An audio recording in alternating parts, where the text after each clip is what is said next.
Graça e paz, igreja. Eu quero agradecer não apenas esse ato de amor manifestado de uma forma tão especial. Eu falo que o amor é um sentimento, ele é secreto, ele é abstrato, ele é invisível. Mas ele se torna conhecido por atos de afeto, atos de expressão verbal, atos como esse, dessa hora em que o pastor, usando o amor que Deus coloca no coração dele, ora por nós, compreende o que sentimos e manifesta esse amor que só Jesus pode fazer conosco. Mas eu também quero agradecer o carinho e a atenção recebida nessa igreja. É a segunda vez que estamos aqui e nós temos sido tratados com muito carinho. E eu vou dizer algo a você que talvez você nunca tenha parado para pensar. Os finais de semana de uma pessoa que não tem uma vida itinerante como a nossa, eles são reservados para o almoço com a família, para receber os netos em casa, para ter um momento de lazer. E nós resolvemos entregar todos os nossos dias, inclusive todos os finais de semana, para servir o Senhor, e 90% do nosso tempo é fora de casa. É dentro de um hotel. Nós temos uma casa linda que Deus nos deu, uma casa que tem 580 metros quadrados, terreno de 2.000 metros, tem piscina, tem churrasqueira, tem sauna, tem tudo de bom naquela casa. Mas a nossa vida hoje está dentro de 2 malinhas. Só 2 malinhas. Mas nós fazemos isso com tanta alegria, é o cumprimento do chamado. Mas, às vezes, chegamos num lugar, numa cidade, numa igreja para servir, e somos tratados com tanta frieza. Não tem problema, continuamos fazendo a mesma coisa, do mesmo jeito, com o mesmo amor. Eu brinco, eu olho para o Otto e falo, o apóstolo Paulo apanhava, a gente não está apanhando. Mas quando somos recebidos com esse amor de família, isso faz toda a diferença para nós. Sentar na mesa, almoçar como uma família, né? Receber o carinho. Márcia, onde está você, Márcia? Cadê a Márcia? Márcia, você é um tesouro, carinhosa demais conosco. A mamãe da Márcia, junto com ela, o marido dela, nos tratando como família. Isso faz toda a diferença para nós. Isso faz com que haja no nosso coração uma gratidão especial. Então, muito obrigada, igreja. Muito obrigada, pastor. Muito obrigada, Márcia. Muito obrigada, queridos. Muito obrigada. Muito obrigada. Eu quero compartilhar com vocês, nessa noite, um texto da Palavra de Deus que ele já falou comigo muitas vezes nesse texto. E hoje ele me trouxe à memória esse texto e eu falei, mas pai, o contexto nosso é libertação, mas Deus não tem problema para adaptar a palavra dele para a libertação. A palavra dele é libertação do Gênesis ao Apocalipse. E eu quero compartilhar um texto profético de Isaías 42. Profecia é a predição de coisas futuras. Profecia é o anúncio do que ainda não aconteceu. A palavra de Deus diz que ele não faria coisa alguma sem primeiro anunciar aos seus servos, os profetas. E não é para que os profetas sejam privilegiados, mas é para que eles sejam boca de Deus, para eles compartilharem com o povo aquilo que Deus fará. E o profeta Isaías, ele foi usado por Deus muitos momentos para anunciar a vinda do Messias. E nesse texto de Isaías 42, é um texto longo, vocês vão me permitir ler. Não se preocupe em procurar, porque a fé não vem pelo procurar, a fé vem pelo ouvir. A fé não vem pelo ler, a fé vem pelo ouvir. Então, escute o texto que o Senhor tem para nós essa noite. 42 de Isaías. Eis aqui o meu servo, a quem sustenho, o meu escolhido, em quem a minha alma se compraz, pus sobre ele o meu espírito, e ele promulgará o direito para os gentios. Não clamará, nem gritará, nem fará ouvir a sua voz na praça. Não esmagará a cana quebrada, nem apagará a torcida que fumega. Em verdade, promulgará o direito. Não desanimará, nem se quebrará, até que ponha na terra o direito, e as terras do mar aguardarão sua doutrina. Assim diz Deus, o Senhor, que criou os céus, os estendeu, formou a terra, tudo quanto produz, que dá fôlego de vida ao povo, que nela está, e o espírito aos que andam nela.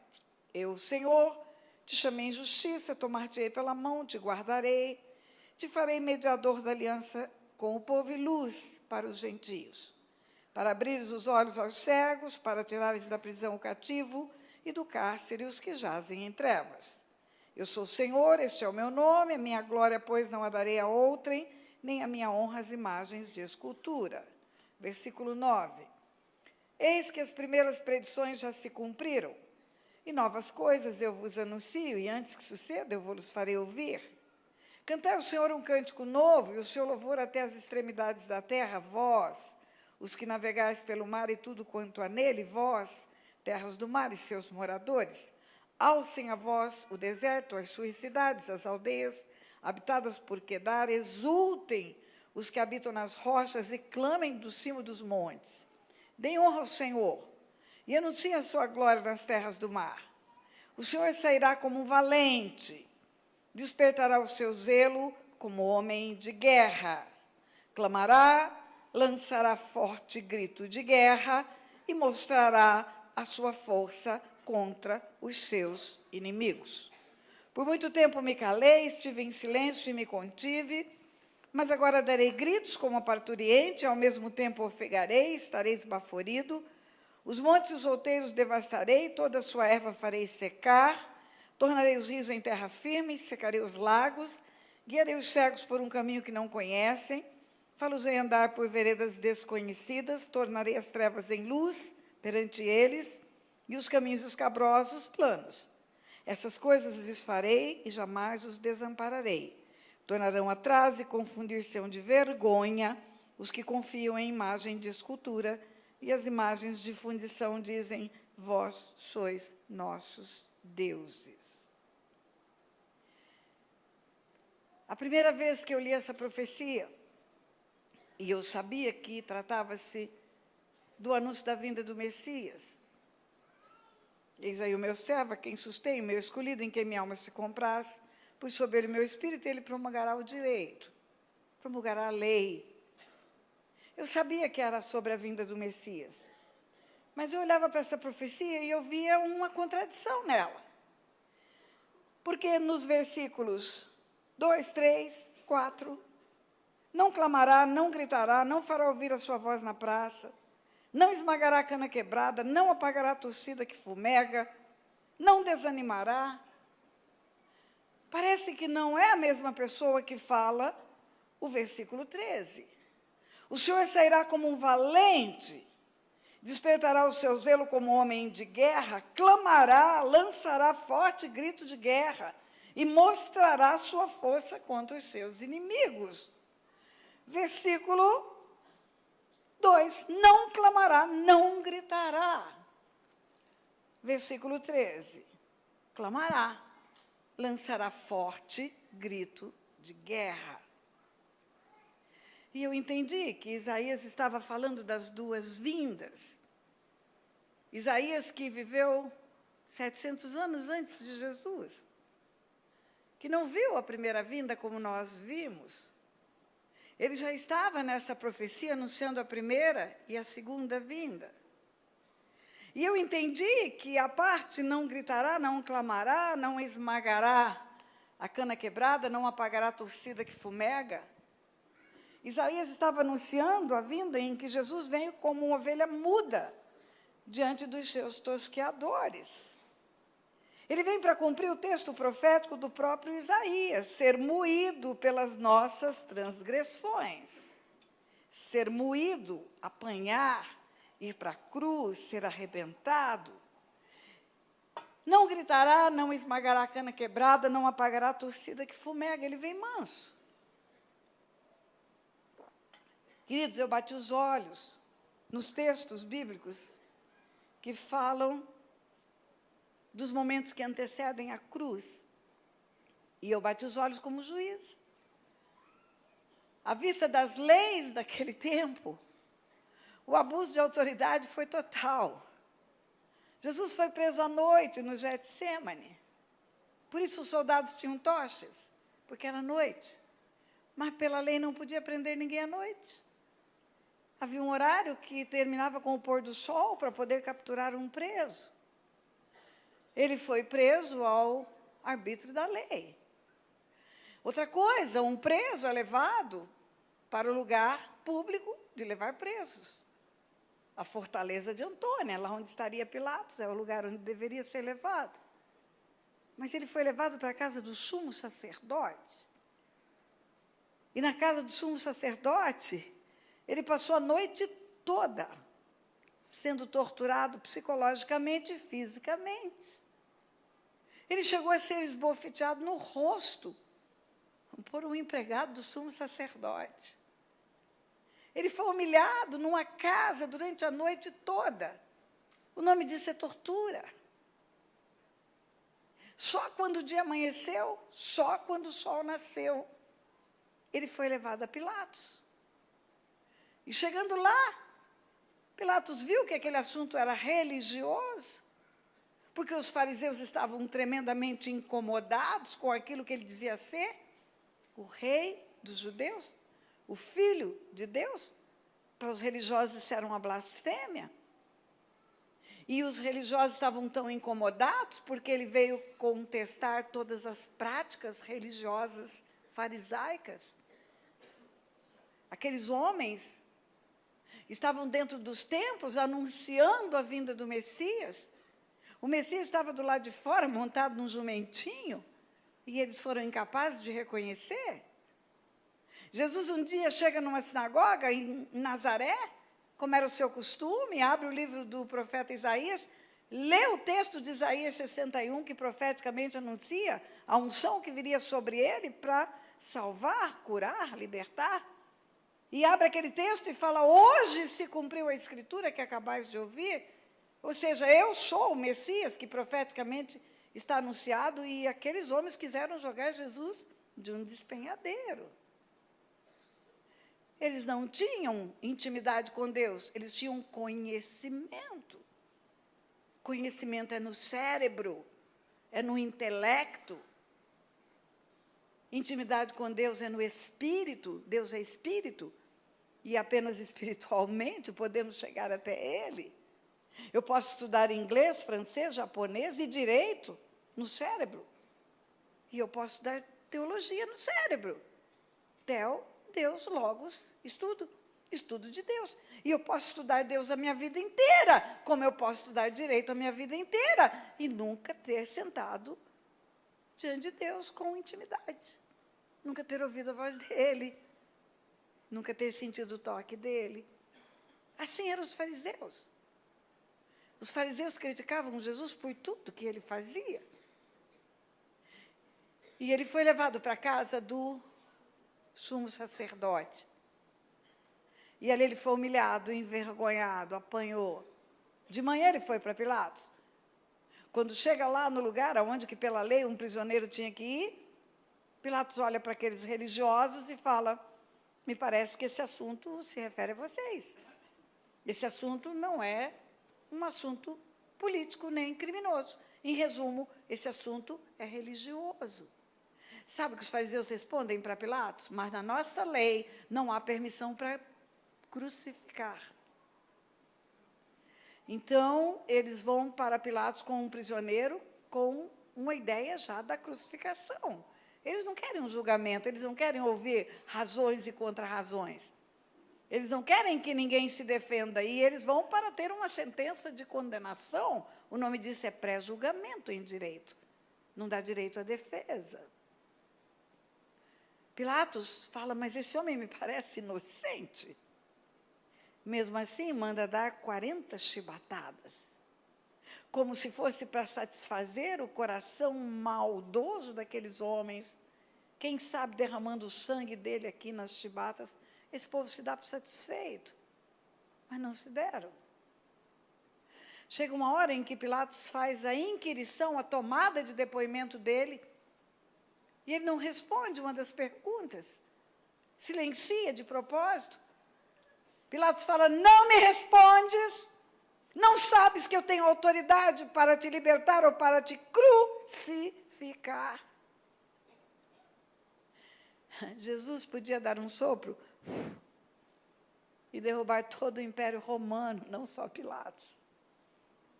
Ele podia dar um sopro e destruir tudo. Era o Filho de Deus que estava ali. Mas sabe o que ele faz? Ele fala para Pilatos: nenhuma autoridade terias sobre mim, sobre é acima, se do céu não te fora dada. Eu estou aqui como homem, e como homem eu me sujeito às leis dos homens. E como homem eu me submeto à autoridade que meu pai permitiu que dominasse sobre o meu povo. E como homem eu estou aqui para ser julgado por você. É isso, a ovelha muda diante dos seus tosqueadores. Todo o poder estava com ele. Ele já tinha dado mostras disso. Para a tempestade, ressuscita Lázaro. Mas ele se humilha e se submete, porque para isso foi que ele veio, para ser moído pelas nossas transgressões, para morrer no nosso lugar, para que tivéssemos não apenas salvação, mas também cura e libertação. É para isso que ele veio. A unção messiânica profetizada em Isaías 61 é para isso. Agora tem a segunda parte da profecia. Ele gritará, ele clamará, ele sairá como um valente, despertará o seu zelo como homem de guerra. Está falando da segunda vinda. É aquilo que está profetizado no Salmo 24. Levantai, ó portas, as vossas cabeças, levantai, ó portais eternos, para que entre o Rei da Glória. Quem é o Rei da Glória? É o Senhor forte, poderoso, poderoso nas batalhas. Não vai nascer numa manjedoura mais. Ele vai voltar glorificado, revestido de toda a autoridade. Quando ele ressuscita dentre os mortos, ele fala: toda a autoridade me foi dada nos céus e na terra. Quando lá em Filipenses, capítulo 2, a partir do versículo 5, fala que ele, subsistindo em forma de Deus, não usurpou ser como Deus, forma de Deus é glorificado. Abriu mão da sua glória. E ele tornou-se figura humana, e como homem ele foi para a cruz, foi o Cordeiro de Deus que tira o pecado do mundo. Por causa disso, o Pai o exaltou sobremaneira. Lhe deu um nome que é sobre todo nome, diante do qual todos os joelhos dobrará, e toda língua confessará que Jesus Cristo é o Senhor. Jesus Cristo é o Senhor dos senhores, é o Todo-Poderoso. Quando ele ressuscita, ele recebe um nível maior de autoridade. O Pai entrega para ele o controle do universo. Isso que está escrito em Hebreus capítulo 5, versículo 7, que ele, nos dias da sua carne, com forte clamor e lágrimas, ofereceu orações e súplicas a quem o podia livrar da morte, e foi ouvido. Forte clamor e lágrimas não é só um chorinho do Getsemane, não. Na Bíblia não tem letra inútil e nem palavra desnecessária. Nos dias da sua carne, ofereceu grande clamor, muitas lágrimas, orações, súplicas, para não ir para a cruz. Não foi só aquela palavrinha: Pai, se possível, passa de mim esse cálice. E foi ouvido. E, embora sendo filho, obedeceu. E porque obedeceu, ele foi aperfeiçoado. Está escrito: e tendo sido aperfeiçoado, veio ser o autor da salvação eterna para todos que lhe obedecem. E eu perguntei: como um varão perfeito pode ser aperfeiçoado? Ele foi aperfeiçoado na autoridade. É isso que está escrito na carta aos Efésios: ele foi assentado à destra do Pai, acima de todo poder. tudo ficou debaixo dos seus pés. Tudo, tudo, tudo, tudo, tudo. Ele sairá como um valente, ele despertará o seu zelo como homem de guerra. Ele vem para implantar o reino da luz por inteiro. Digno é o cordeiro de abrir o livro, tirar o selo, porque foi morto, e com o seu sangue comprou povos de todas as raças, tribos e nações, e os constituiu reis e sacerdotes, nós, e reinará sobre a terra. O reino do Messias será na terra. E nós, como reis e sacerdotes, reinaremos com ele. Como sacerdotes, teremos uma conexão direta com o céu. E como reis, teremos um governo na terra. Agora, a profecia tem um versículo, que é o versículo 9. No versículo 9 de Isaías 42, está escrito: eis que as primeiras coisas já realizaram, novas coisas eu vos anuncio, e antes que venham à luz eu vos farei ouvir. Na minha versão, Almeida, revista atualizada, segunda edição, está escrito: eis que as primeiras predições já se cumpriram, e coisas novas eu vos anuncio, e antes que suceda, eu vos farei ouvir. Então, é um parênteses entre a primeira e a segunda vinda, o versículo 9. Porque no versículo 9, quando ele diz, eis que as primeiras predições já se cumpriram, ele está dizendo, ele já veio como uma ovelha muda diante dos seus tosqueadores. E agora eu vou anunciar o outro momento, é a outra vinda. E é o tempo que se chama hoje. Porque hoje ele não podia, ele apenas estava recebendo uma revelação profética. Ele não podia dizer as primeiras predições já se cumpriram para ele mesmo. Porque Jesus não tinha vindo ainda, veio 700 anos depois. Quando ele fala, eis que as primeiras coisas já aconteceram, ele está falando para quem já viu a primeira parte acontecer. Para quem já viu a história da crucificação. Para quem já conhece aquilo que foi a passagem dele na terra. Eis que as primeiras predições já se cumpriram. Se Isaías estivesse aqui no meu lugar, ele podia dizer para a igreja, olha, ele já veio a primeira vez. Andaram com ele, viram-no andando entre os homens. Tem texto de Pedro, que Pedro diz, eu não vos dou a conhecer por fábulas engenhosamente preparadas, mas pelo que eu vi e ouvi.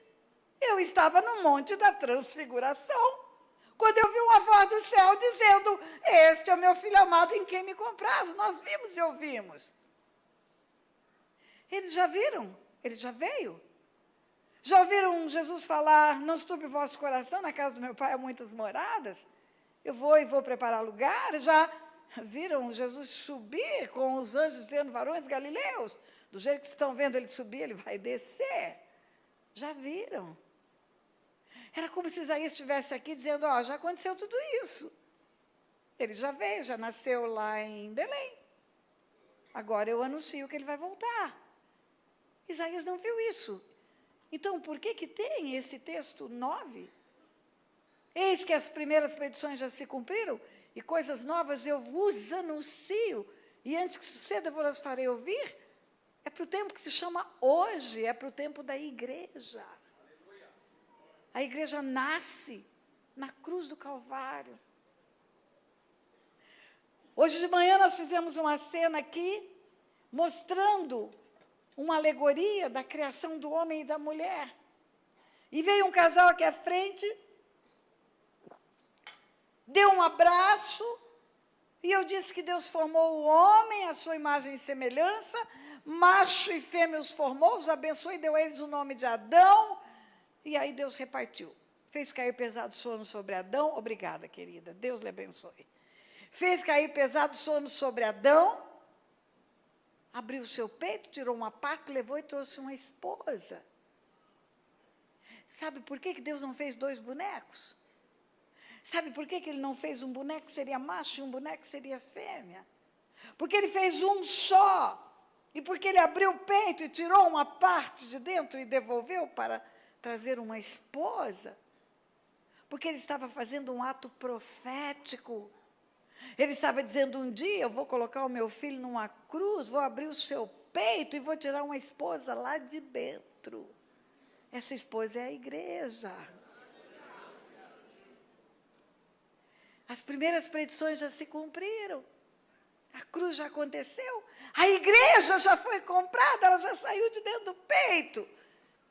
Ela já existe, ela é o corpo de Cristo na terra. Quando Paulo ora na carta aos Efésios, ele fala, eu oro para que vocês compreendam a grandeza do chamamento de vocês. Para que vocês compreendam que você é o corpo, a plenitude daquele que é o cabeça. E tudo está debaixo dos pés. Aí volta para Isaías, que eu preguei ontem. Isaías tem a visão do trono de Deus, no ano da morte do rei Uzias. Eu vi o Senhor assentado num alto sublime trono, e ele viu os querubins e serafins ao redor do trono.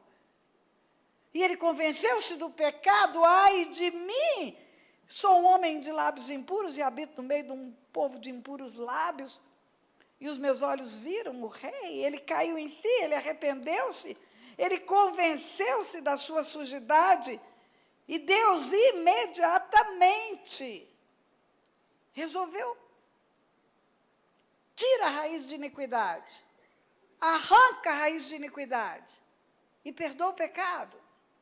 O texto diz, então, um dos serafins, Isaías 6:6, voou para mim, trazendo uma brasa viva do altar, que tirara do altar com a tenaz. Com a brasa tocou a minha boca e disse, eis que ela tocou os teus lábios, a tua iniquidade foi tirada, e o teu pecado perdoado. Então Isaías se arrepende, Deus limpa Isaías, e está escrito assim, depois disso, ouvi a voz do Senhor, que disse, a quem enviarei? Quem há de ir por nós? Como assim? Um Deus tão grande, tão poderoso, tão majestoso, que as abas das suas vestes enchem o templo, sua glória enche céu e terra, como cantamos aqui. Tem querubins e serafins voando ao redor do trono. Ele pega um homem impuro na frente dele, limpa esse homem. E ele pergunta para esse homem, e agora, eu posso usar você? Posso te usar, Isaías? A quem enviarei? Quem há de ir por nós? Isaías responde, eis-me aqui, usa-me a mim. Por nós, é a Trindade.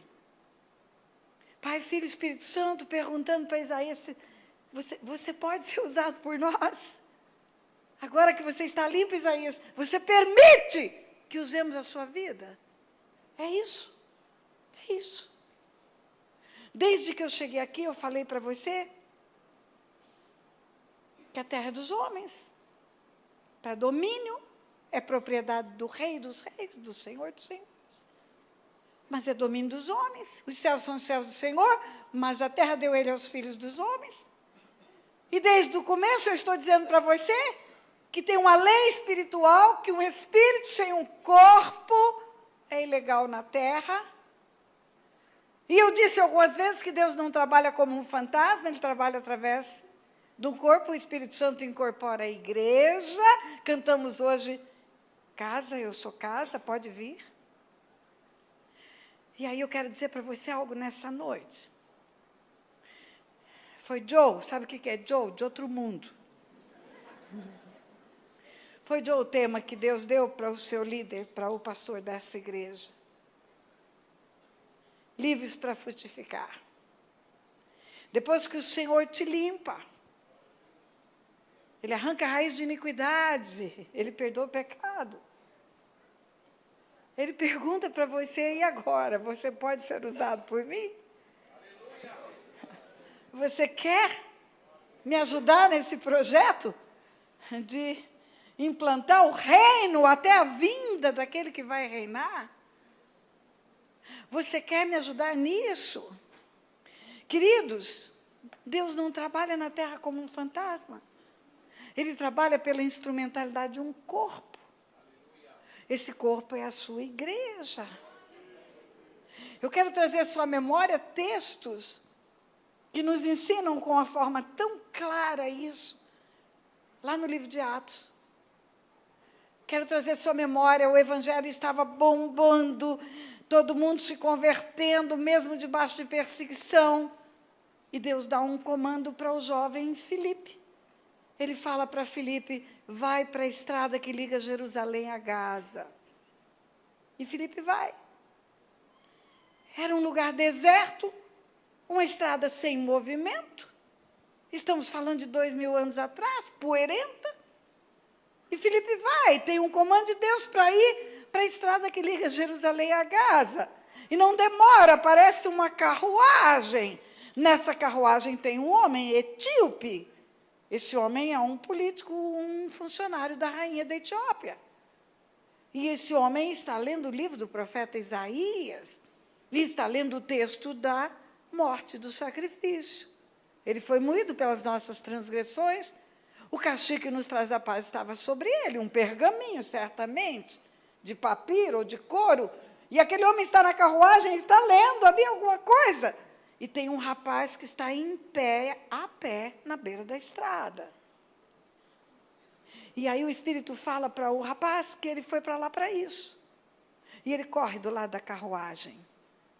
Uma situação tão inusitada, pode ser um ladrão. A carruagem está chegando ali, o cara está correndo do lado da carruagem, a pé. Não pede carona, não pede para subir, só apenas corre.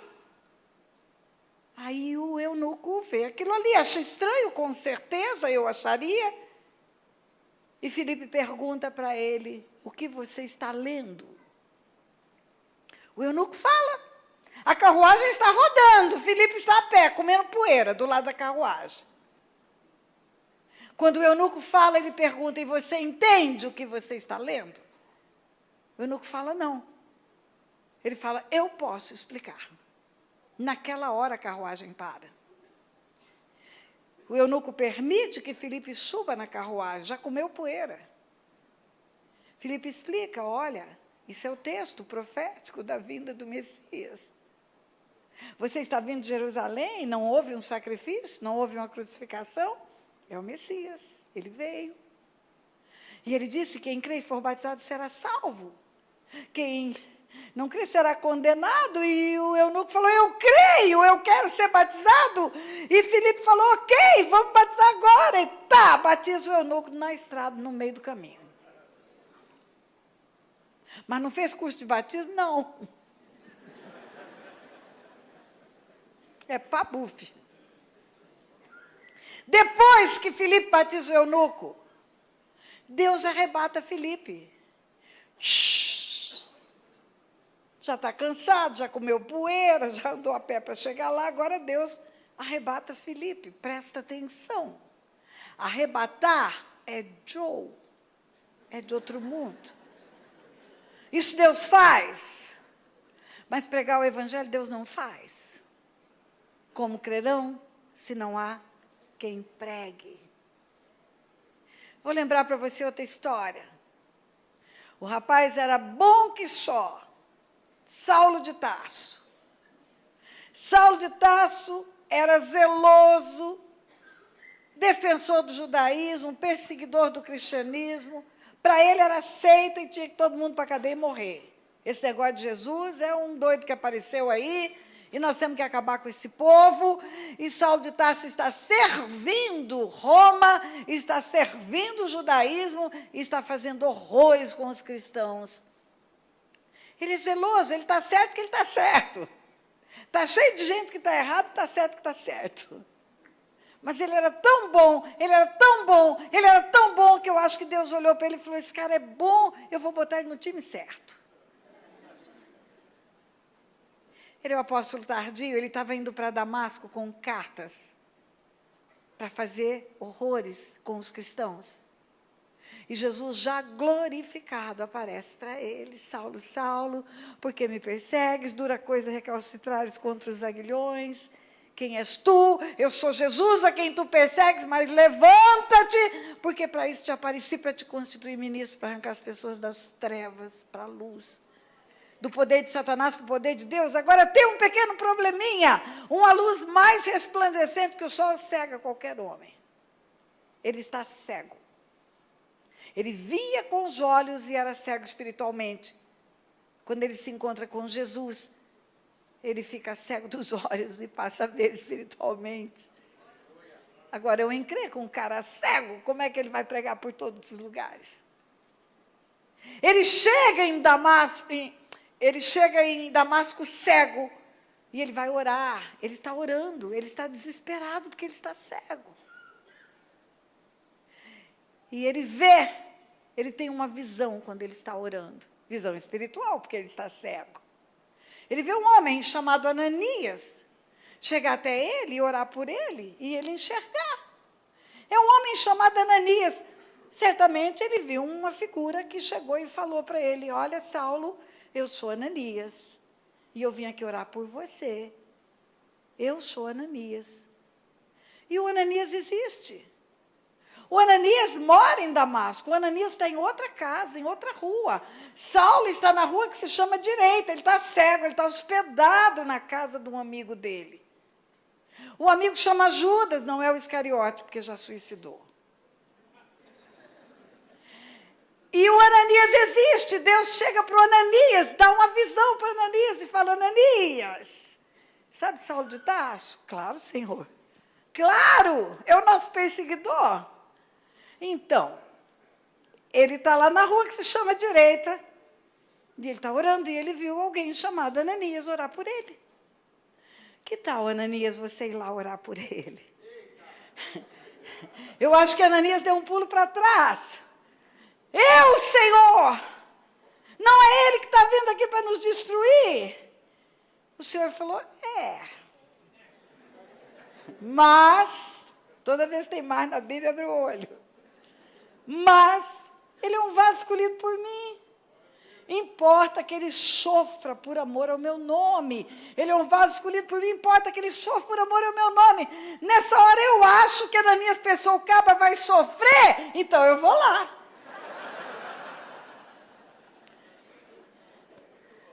E Ananias ora, e Saulo enxerga. Uai, como diz o mineiro, por que ele, querendo que Ananias enxergasse, o Deus Todo-Poderoso não fez assim, que Saulo enxergasse, não fez assim? Enxerga, Saulo. Presta atenção. Aparecer para Saulo na estrada de Damasco é Joe. Orar pelos outros é homem que faz. Orai uns pelos outros, para serem curados. Olha a logística de Deus. Deus tem que manifestar uma visão sobrenatural para esse cara, e ele tem que dar uma visão sobrenatural para o outro, e ele ainda tem que convencer o outro a perder o medo. Ele dá o nome da rua, só faltou dar um CEP. Não tinha CEP. A rua se chama Direita. A casa é de Judas. Vai lá que o cara está lá. Logística de Deus para fazer um homem ser usado por ele. Tem outras histórias. Livro de Atos ainda. O homem chama Cornélio. Cornélio é um cidadão romano. Centurião romano. Gente que tem alta patente no exército de Roma. Ele é tudo de bom.com, ele é temente a Deus, ele ora de contínuo, ele é piedoso, ele dá esmola, mas não conhece Jesus. Está cheio de gente assim no mundo, sabia? Piedoso, temente a Deus, dá esmola, ora, mas não conhece Jesus. Mas o coração dele é sincero, e o Senhor quer salvar a ele e a casa dele. Aí o Senhor aparece para ele. Tem uma visão. Visão é Joe. E nessa visão Deus fala para ele: olha, Cornélio, tem um rapaz chamado Pedro, que está lá em Jope, é outra cidade. Ananias e Saulo eram na mesma cidade, era só noutra rua. Agora é outra cidade. Lá em Jope, na rua que fica na beira do mar, tem um rapaz chamado Simão Pedro. Ele está hospedado na casa de outro Pedro, o dono da casa chama Pedro, o dono da casa mexe com couro, o dono da casa tem uma casa na beira do mar, e ele tem um hóspede, e esse hóspede tem algo que você precisa saber. Manda buscar. É claro que Cornélio entendeu que era sobrenatural sua visão. Muitos detalhes, muito clara. E ele manda 3 homens. Ele manda um servo, ele manda o soldado de dia, manda 2 servos. E eles vão para outra cidade, atrás do tal Simão Pedro. Quem é o Simão Pedro? O Simão Pedro é o pescador. Jesus passou, falou para ele, vinde após mim, que eu vou te fazer pescador de homens. O cara tinha um som do evangelismo. Ele abria a boca e convertia 3.000. Abria a boca e convertia 5.000. Eu acho que ele bocejava e o povo se convertia. Mas ele tinha um pequeno probleminha. Ele era preconceituoso. Para ele, salvação era só para judeu, mais nada. Talvez, se ele estivesse no tempo do Roberto Carlos, ele ia cantar aí que tudo mais vai para o inferno.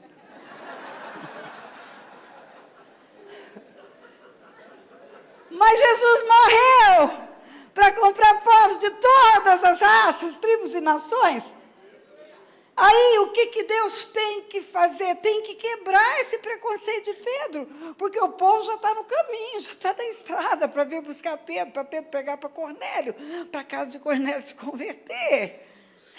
E aí, Deus tem que tratar com Pedro. Pedro está no terraço, homem zeloso, orando, cheio de Deus, cheio de preconceito também. Aí Deus dá uma visão. Lençol descendo do céu, cheio de cobra, cheio de lagarto, de répteis, de invertebrado, de sapo, tudo que você imaginar. Talvez fosse nós, ia dizer, obra de feitiçaria. Não era Deus. E Deus fala para Pedro, mata e come. Eu, Senhor, eu não como o que é comum e não como o que é imundo. E de novo, o lençol de novo, e Deus de novo fala, mata e come. E de novo Pedro resiste, 3ª vez. Quando a 3ª vez Pedro tem a visão, é a hora que o povo que está vindo lá da parte de Cornélio chegou, bateu na porta. Aqui tem um moço que chama Pedro, Simão Pedro. Tem, ele é hóspede? É. E o dono da casa chama Pedro? Chama, mexe com couro? Mexe. Bingo! É aqui mesmo. Então, nós viemos buscar esse Simão Pedro, porque Deus apareceu para o nosso chefe e mandou buscar Simão Pedro. Nessa hora, o Espírito fala para Pedro, desce, que tem gente te procurando na porta. Quando Pedro desce, que ele escuta a história que aconteceu com Cornélio, ele entende. Não é imundo, esse povo tem que ser salvo também. E Pedro vai, e chega na casa de Cornélio e prega, e converte-se Cornélio, toda a sua casa, e toda a vizinhança, e todo mundo que estava lá. E no mesmo dia eles foram batizados nas águas e batizados no Espírito Santo. Gente, pensa na logística de Deus. Ele tem que aparecer para esse, convencer que ele, mesmo sendo bonzinho, não sabe tudo. E esse aqui tem que convencer de mandar mensageiros, e aí ele tem que chegar para esse, que tem unção de evangelismo, convencer esse daqui que não há por que não pregar para outros povos. Você entende a logística de Deus?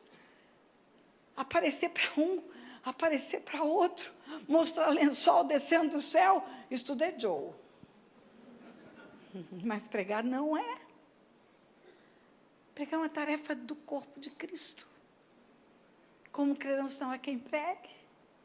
Queridos, eu poderia ficar a noite inteira aqui, mas eu prometi terminar num determinado horário, eu vou cumprir. Deus usa até ímpio para cumprir o que Ele quer fazer, mas Ele precisa de homens. Quer ver como Ele usa ímpio? A profecia do lugar onde Jesus nasceria é Belém, é Belém. Quem é o profeta? É Miqueias. Miqueias profetiza.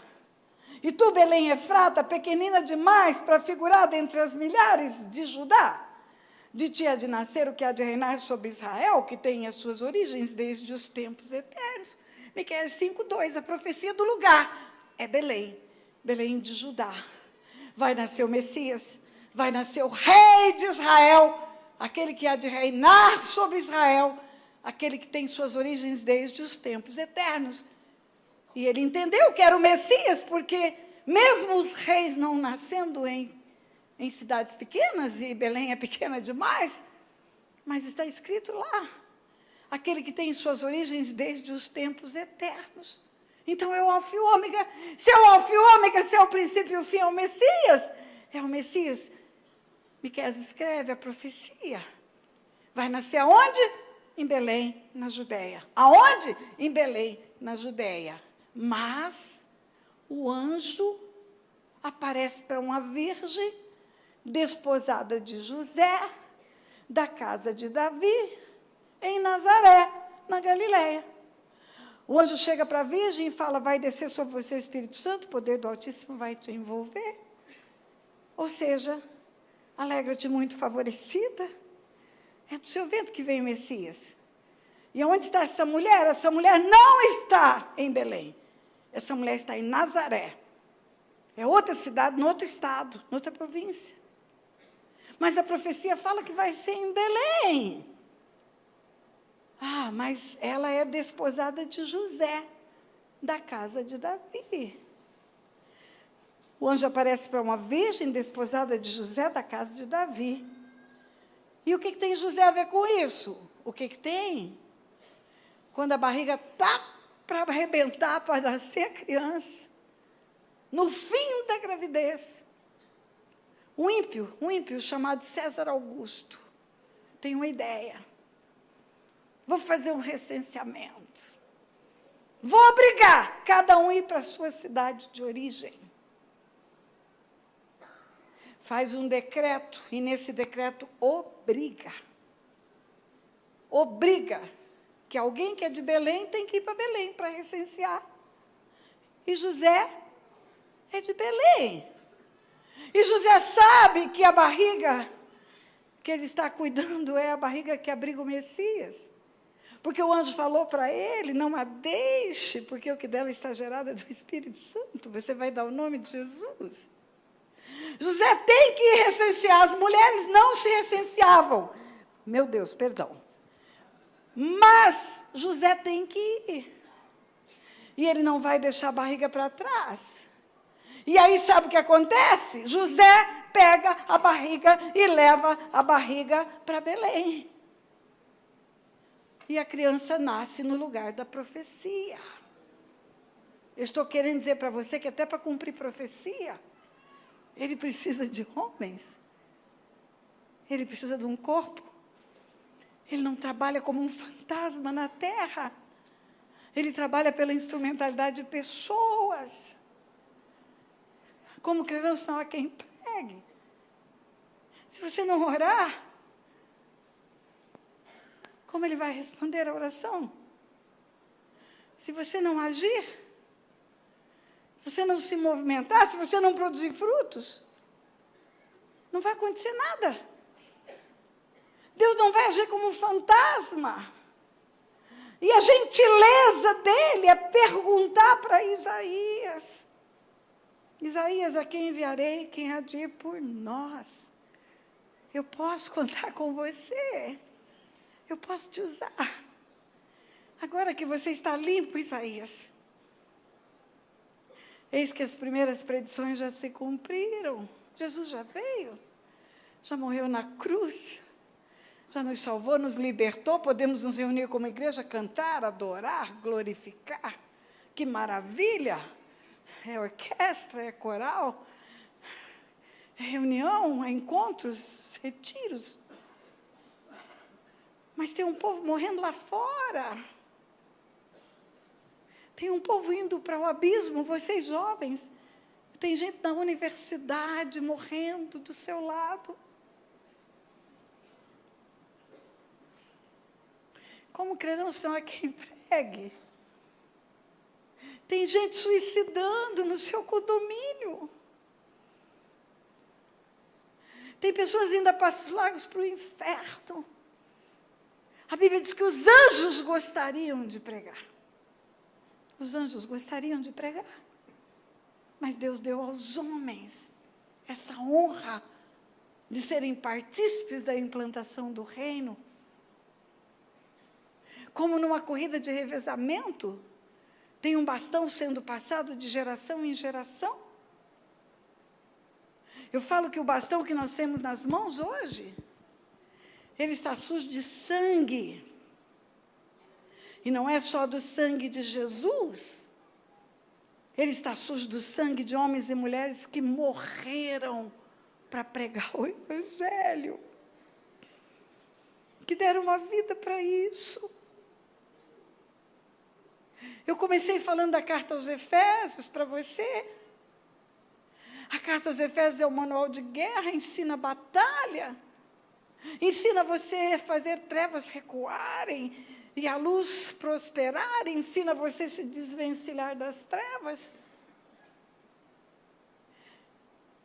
Mas quando você vai para o livro do Apocalipse, na carta à igreja de Éfeso, sabe o que Deus fala? Eu tenho contra ti que deixaste o primeiro amor.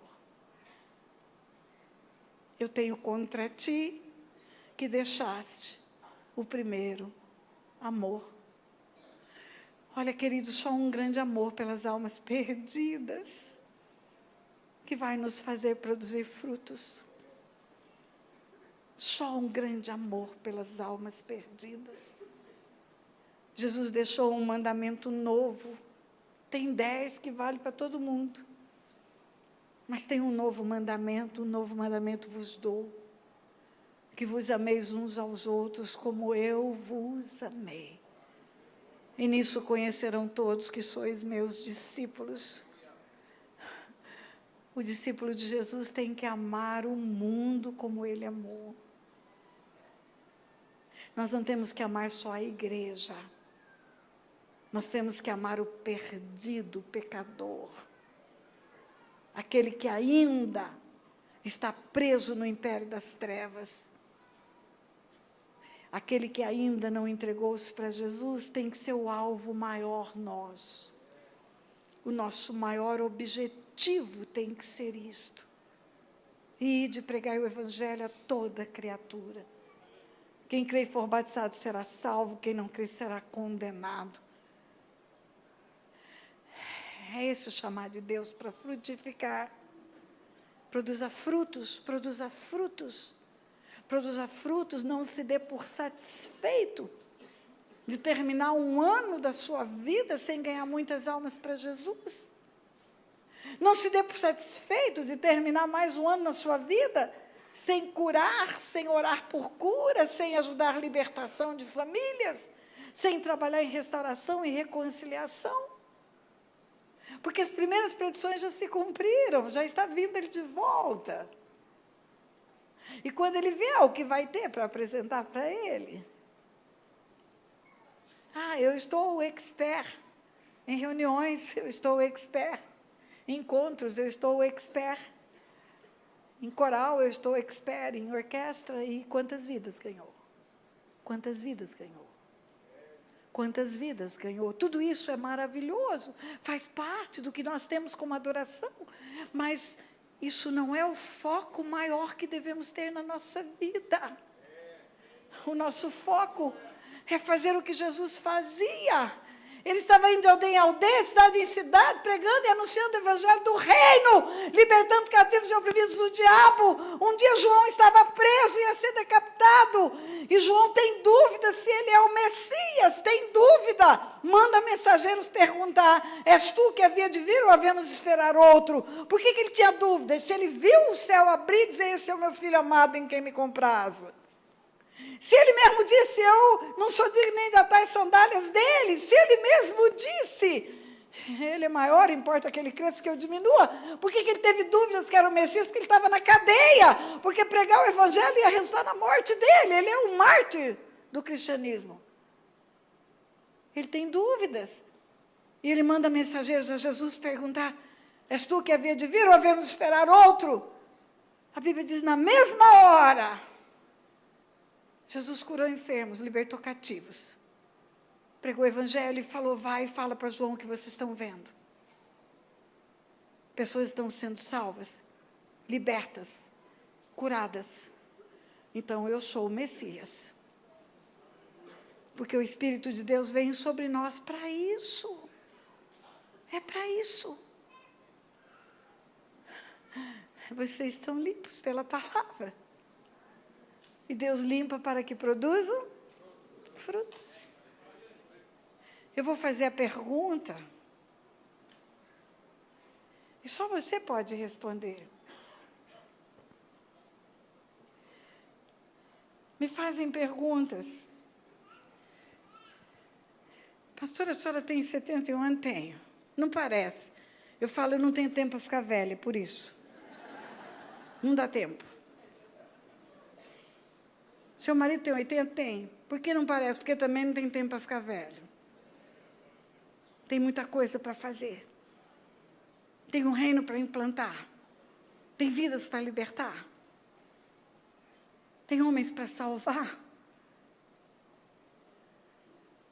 Um dia me perguntaram, por que Deus usa pessoas na sua idade? Eu falei, talvez porque ele não encontra mais novo.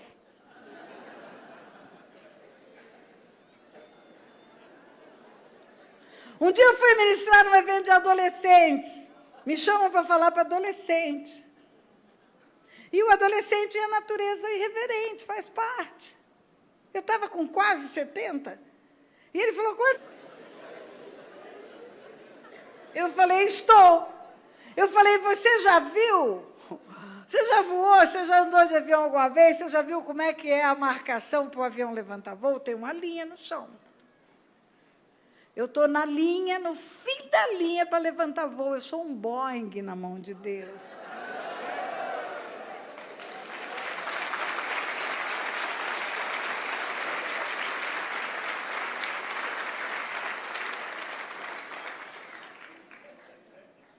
Há tempo e a fora de tempo, há tempo em todo tempo. Em todo tempo. Eu preciso trabalhar. A palavra de Deus diz que os campos estão brancos. A palavra de Deus diz que grande é a seara, poucos são os ceifeiros. A palavra de Deus fala que nós temos que orar para que Deus arrume trabalhadores. E aí eu vou parar? Não. Eu fiz um pedido para o meu pai, não sei se ele vai conceder, mas eu pedi. Senhor, eu quero pregar até o último minuto da minha vida. E aí, pai, eu quero morrer, então, no púlpito. Minha filha falou, mãe, não faz esse pedido. Isso vai ser uma encrenca, porque Deus realiza os desejos do seu coração, você vai deixar a igreja numa situação difícil.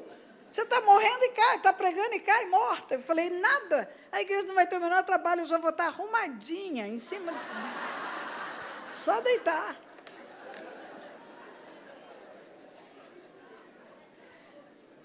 O Senhor precisa de nós. É uma mentira do diabo dizer que Deus não precisa de você. Ele precisa porque Ele tem uma lei. Na terra Ele precisa de um corpo. Ele não age como um fantasma. Aquilo que é sobrenatural, Ele faz. Aquilo que é natural, mas cheio do Espírito Santo, é você quem faz. E aí vai a minha pergunta. O Senhor te limpou? Oramos, renunciamos às heranças malignas. Eu falei de pecado, que você precisa tratar, confessar, ficar limpo. Ficar limpo.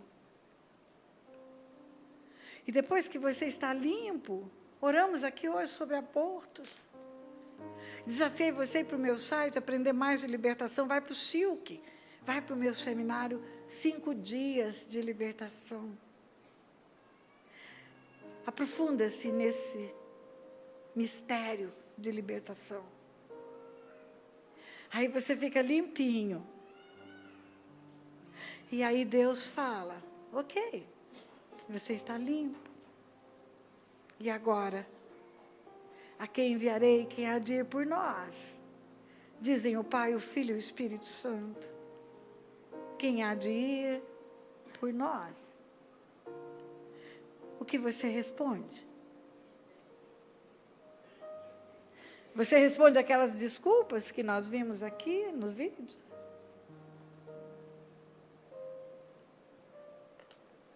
o que você responde?